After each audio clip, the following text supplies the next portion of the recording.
नमस्कार दोस्तों, मेरा नाम है राहुल यादव और आप सभी का स्वागत है इन्वेस्ट राइट की एक नई वीडियो में। आशा करता हूँ आप सभी लोग कुशल मंगल होंगे। दोस्तों, आज की वीडियो का जो टॉपिक है, देखिए वो टॉपिक है ये कि top SBI mutual funds for lump sum. 4 mutual funds मैंने एसबीआई के यहाँ रखे हैं जिनमें आप लमसम निवेश कर सकते हैं। लेकिन देखिए, 4 म्यूचुअल फंड्स तो मैंने रखे हैं। ये भी मैंने वीडियो इसलिए बनाई है क्योंकि एसबीआई को लेकर लोगों के कमेंट्स बहुत ज़्यादा आ रहे थे कि सर एसबीआई के फंड्स बताइए, और फंड्स हमने लिए हुए हैं लेकिन साइड में हम एक फंड लमसम निवेश के लिए एसबीआई का ज़रूर रखना चाहते हैं। देखिए, जो मैं 4 फंड्स आपको एसबीआई के बताऊंगा, ये शॉर्ट टर्म निवेश के लिए बिल्कुल भी नहीं है। अगर आप 1 साल 2 साल के लिए निवेश करना चाहते हैं, 3 साल के लिए निवेश करना चाहते हैं, तो आप इन फंड्स में निवेश मत कीजिएगा। थोड़ा सा लंबे समय के लिए निवेश कीजिएगा, क्योंकि देखिए इसमें मैंने थीमेटिक फंड भी है, मिड कैप कैटेगरी भी है, तो थोड़ा सा आपको लंबे समय तक यहाँ वेट करना होगा अच्छे रिटर्न्स बनाने के लिए। अगर बहुत जल्दी है आपको कि मुझे 1 साल या 2 साल में ही मेरा कोई फाइनेंशियल गोल है, तो उसके लिए ये फंड्स बिल्कुल भी सूटेबल आपके लिए नहीं रहेंगे। ठीक है, स्टार्ट करते हैं। अगर आप लंबे समय के लिए लमसम निवेश कर रहे हैं, अपना कोई पोर्टफोलियो बना रहे हैं, साइड में एक फंड आपको एसबीआई का ज़रूर रखना है, तो आप इनमें से चूज़ कर सकते हैं। ठीक है, देखिए एसबीआई म्यूचुअल फंड हमारे देश की सबसे बड़ी म्यूचुअल फंड कंपनी है।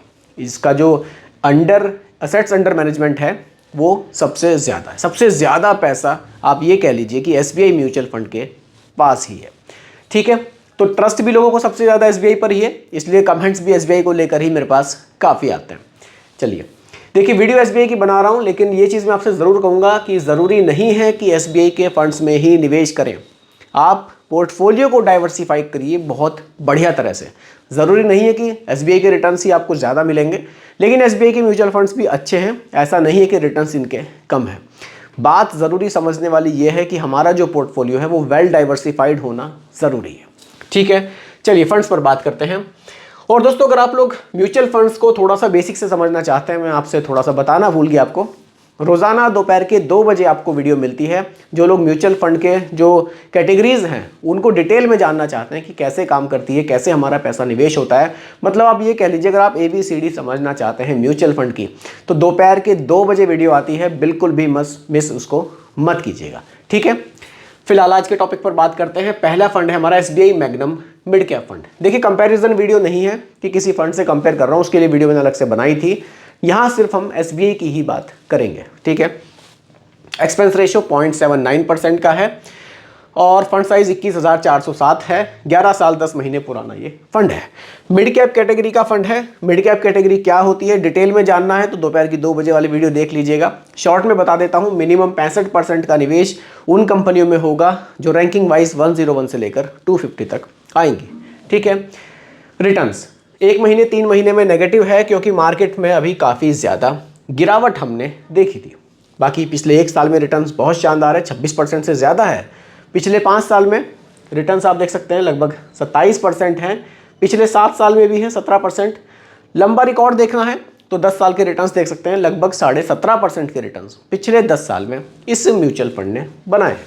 ठीक है, डाइवर्सिफिकेशन भी आप देख सकते हैं। देखिए, ये जो आप ये वाला हिस्सा देख रहे हैं हल्का सा ब्लू है, 69.51% का निवेश मिड कैप स्टॉक्स में किया गया है। लार्ज कैप में 6.36% है और स्मॉल कैप में यहाँ निवेश 18.63% का किया गया है। ये हमें यहाँ डाइवर्सिफिकेशन देखने को मिल जाता है। बाकी होल्डिंग्स आप देख सकते हैं, होल्डिंग्स हैं, टॉप की 4 होल्डिंग्स हैं, क्रिसिल है, टोरेंट पावर है, सुंदरम है, वोल्टास है। सेक्टर्स हैं फाइनेंस सर्विसेज, हेल्थ केयर और कैपिटल गुड्स जैसे सेक्टर में आपके पैसे को यहाँ डाइवर्सिफाई करके निवेश किया जाएगा। तो अगर आप लंबे समय के लिए मिड कैप म्यूचुअल फंड में निवेश करना चाहते हैं, एसबीआई में ही आपको करना है, तो SBI magnum mid cap mutual fund, आप इसको डिटेल में आपने समझा, रिटर्न्स आपने देखे, डाइवर्सिफिकेशन आपने देखा, थोड़ा लंबे समय के लिए निवेश करना चाहते हैं तो आप इसमें निवेश कर सकते हैं। आगे बढ़ते हैं। अगला फंड है एसबीआई पीएसयू डायरेक्ट प्लान। देखिए, ये एक पीएसयू फंड है, थीमेटिक फंड है, यानी कि ये हमारे पैसे को पीएसयू सेक्टर में निवेश करेगा। पीएसयू सेक्टर कौन से होते हैं? पब्लिक सेक्टर की ये कंपनियां होती हैं जिनमें गवर्नमेंट का शेयर ज़्यादा होता है। ठीक है, ये कंपनियां होती हैं, आप इनको सरकारी कंपनियां भी कह सकते हैं। कुछ लोग कहते हैं कि सरकारी कंपनी है, लेकिन अगर आप थोड़ा डिटेल में जानेंगे तो ये है कि इसमें सरकार का अंश ज़्यादा होता है। बाकी कुछ प्राइवेट सेक्टर के जो लोग हैं उनकी भी इसमें हिस्सेदारी होती है, इसीलिए पब्लिक सेक्टर की कंपनियाँ होती हैं। लेकिन सरकार का अंश ज़्यादा होने की वजह से लोग सरकारी कंपनी ही इनको कहते हैं। एक्सपेंस रेशियो 0.76% का है, ठीक है। फंड साइज 4,471 करोड़ रुपए का हमें देखने को मिलता है। बाकी रिटर्न्स पिछले एक महीने में 1.61 है, पिछले 3 महीने में नेगेटिव रिटर्न्स थे, पिछले 6 महीने में भी नेगेटिव थे, लेकिन अगर आप लंबे समय में देखेंगे, पिछले 5 साल में देखेंगे तो 26% के रिटर्न्स हैं, पिछले 10 साल में देखेंगे तो लगभग 13% के रिटर्न्स इस म्यूचुअल फंड ने जनरेट किए हैं। देखिए पब्लिक सेक्टर की जो कंपनियां हैं उन्हीं में पैसा निवेश होता है, जैसे कि BHEL हो गई, स्टील अथॉरिटी हो गई, आपकी कोल हो गई, आपकी NTPC हो गई, इस तरह की कंपनियां होंगी। उन कंपनियों की जो परफॉर्मेंस होगी उसी के ऊपर आपके रिटर्न्स यहाँ जो है डिपेंड करेंगे, ठीक है। डाइवर्सिफिकेशन, लार्ज कैप में ज़्यादा निवेश है, लगभग 72% पैसा आपका लार्ज कैप में है, स्मॉल कैप में कम है, केवल 3% के आसपास है, और मिड कैप में लगभग 20% का निवेश हमें देखने को मिलता है, ठीक है। कंपनियां देखिए आप, state bank of India, power grid है, गैस अथॉरिटी इंडिया है, भारत इलेक्ट्रॉनिक्स है। सारी कंपनियां आपको लगभग पब्लिक सेक्टर वाली ही मैक्सिमम कंपनियां मतलब आपको इसमें देखने को मिलेंगी, क्योंकि थीमेटिक फंड है, मैक्सिमम पैसा उन्हीं में लगाएगा जिस थीम में वो, जैसे कि ये PSU फंड है तो PSU में ही आपका पैसा निवेश होगा।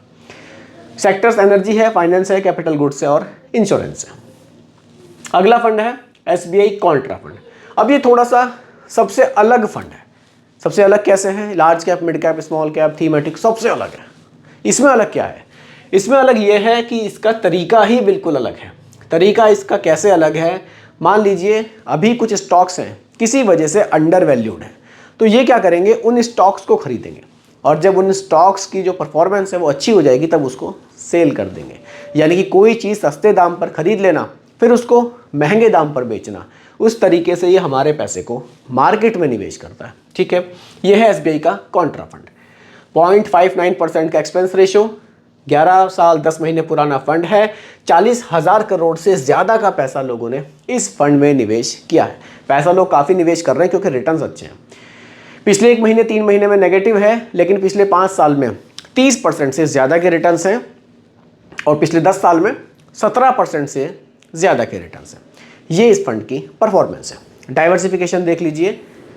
देखिए डाइवर्सिफिकेशन मिड कैप में 22.5 है, लार्ज कैप में लगभग 50% है, और स्मॉल कैप में लगभग 14% का निवेश है। ये इसका डाइवर्सिफिकेशन है।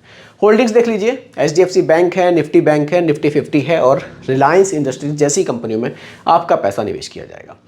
सेक्टर्स हैं, फाइनेंस है, एनर्जी है, टेक्नोलॉजी है और हेल्थ केयर है। इन सेक्टर्स में भी पैसा डाइवर्सिफाई होगा आपका। कुछ पैसा डेट में भी रखा गया है, केवल 5.48% पैसा आपका डेट में भी है, लेकिन ज़्यादा पैसा आपका इक्विटी में ही निवेश किया जाएगा। वेरी हाई रिस्क कैटेगरी के ये फंड्स हैं। देखिए अब ये स्टॉक्स को कैसे चूज़ करते हैं फंड मैनेजर। देखिए जो स्टॉक्स अंडर वैल्यूड हैं, लेकिन फंड मैनेजर को लग रहा है कि किसी वजह से अभी अंडर वैल्यूड हैं, लेकिन इनकी फ्यूचर में परफॉर्मेंस अच्छी हो सकती है, उन्हीं स्टॉक्स को यहाँ फंड मैनेजर ढूंढते हैं और उन्हीं में पैसा हमारा निवेश किया जाता है। थोड़ा सा रिस्की है, लेकिन लंबे समय में रिटर्न्स इसने काफ़ी शानदार भी दिए हैं, ठीक है। आगे बढ़ते हैं। अगला फंड है दोस्तों SBI का हेल्थ केयर अपॉर्चुनिटीज फंड। अब ये हमारे पैसे को फार्मा सेक्टर में निवेश करेगा। हेल्थ केयर का से जुड़ा हुआ ये फंड है। फार्मा सेक्टर हो गया हमारा, जो भी मतलब हॉस्पिटल वाली जो सेक्टर है उसी में सिर्फ हमारा पैसा निवेश किया जाएगा, ठीक है। यहाँ आप देख लीजिए एक्सपेंस रेशियो 0.89% है। बाकी 11 साल 10 महीने पुराना ये फंड है, और फंड साइज 3,416 करोड़ है। अब आज के समय में आप खुद समझ सकते हैं कि फार्मा की तो कितनी ज़्यादा ज़रूरत है। आदमी खाना छोड़ सकता है, लेकिन समय पर दवाई खाना नहीं छोड़ सकता। उसी का नतीजा आप देखिए, कहीं भी नेगेटिव रिटर्न्स तो नहीं है। रिटर्न्स कम ज़्यादा होते हैं, लेकिन नेगेटिव नहीं है। 1 महीने में भी 0.95 के पॉजिटिव रिटर्न्स हैं, 3 महीने में भी पॉजिटिव है। मतलब नेगेटिव आपको रिटर्न्स यहाँ देखिए, अभी मार्केट में काफ़ी गिरावट थी, लेकिन तब भी नेगेटिव रिटर्न्स हमें यहाँ देखने को नहीं मिले। बाकी लंबे समय में देखेंगे, पिछले 5 साल में लगभग 29% के रिटर्न्स हैं, और पिछले 10 साल में 14.87% के रिटर्न्स इसने जनरेट किए हैं। डाइवर्सिफिकेशन देखिए, mid cap, large cap, small cap में डाइवर्सिफिकेशन है। ये इन सेक्टर्स में, जैसे कि लार्ज कैप में बड़ी बड़ी कंपनियां आती हैं, लेकिन उसमें ये हेल्थ केयर से जुड़ी हुई कंपनियों में ही पैसा निवेश करेगा। मिड कैप में जो कंपनी आती हैं, 150 कंपनियां मिड कैप में आती हैं, उनमें से जो हेल्थ केयर से जुड़ी हुई होंगी उन्हीं में पैसा निवेश होगा। इसी तरह से स्मॉल कैप में जो छोटी कंपनियां होती हैं उसमें जो हेल्थ केयर सेक्टर से जुड़ी हुई कंपनियां होंगी उन्हीं में पैसा निवेश होगा। ठीक है, देखिए होल्डिंग्स देखकर ही आप समझ जाएंगे। सन फार्मा है, मैक्स हेल्थ केयर है, डेविस लेबोरेटरीज है, पोली मेडिक्योर है। मतलब जो हेल्थ सेक्टर से जुड़ी हुई कंपनियां हैं सिर्फ उन्हीं में पैसा निवेश होगा। सेक्टर्स भी हेल्थ केयर में 93% का निवेश है, बाकी कुछ केमिकल्स में है 3.5% का। ये इसका डाइवर्सिफिकेशन है। तो दोस्तों ये कुछ फंड्स थे 4 एसबीआई के, जो लोग लमसम निवेश एसबीआई के म्यूचुअल फंड्स में ही करना चाह रहे थे थोड़ा सा लंबे समय के लिए, इन फंड्स को एक बार देख सकते हैं। उम्मीद करता हूं कि टॉपिक आपको पूरी तरह से क्लियर हुआ होगा। फिर भी कोई कंफ्यूजन हो आप मुझे कमेंट कीजिएगा, रिप्लाई मैं आपको ज़रूर करूंगा। बाकी रिकमेंडेशन नहीं है, केवल एजुकेशनल पर्पस वीडियो आप लोगों के लिए बनाई गई है, क्योंकि म्यूचुअल फंड का जो भी निवेश है बाजार जोखिमों के अधीन होता है। बाकी वीडियो पसंद आई हो लाइक शेयर ज़रूर कीजिएगा, और मेरे चैनल पर अगर आप नए हैं इसको भी सब्सक्राइब आप ज़रूर कीजिएगा। धन्यवाद।